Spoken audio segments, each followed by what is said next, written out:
আমরা যেখানে পুজো করি সেখানে আমরা আজ আসনে চলে আসলাম। আর কিছুক্ষণ পরেই আমরা গঙ্গা স্নানে বেরিয়ে যাব, যার জন্য আমরা আসন এখানে রেখে দিলাম মন্দিরের সামনে। আর আমরা এখানে কিছুক্ষণ ঢাক বাজাচ্ছিলাম আমি আর মিঠুনদা। আর কিছুক্ষণ পরেই শুনি গাড়ি চলে এসেছে, তাই আমরা সকলেই বাবাকে নিয়ে বেরিয়ে পড়ি। আর বেরোতেই আমরা গাড়িতে উঠে পড়ি। দেখতেই পারছো আমি এখানে ঢাক নিয়ে বাজাচ্ছিলাম। আমি হয়তো বাজাতে পারি না, তাও একটু চেষ্টা করছিলাম, দেখো তোমরা।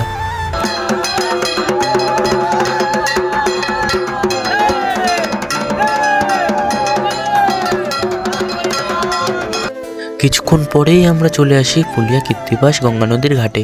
আর এখানে ভাই তো নাচা চালু করে দিয়েছে পুরো ফুল মস্তিতে।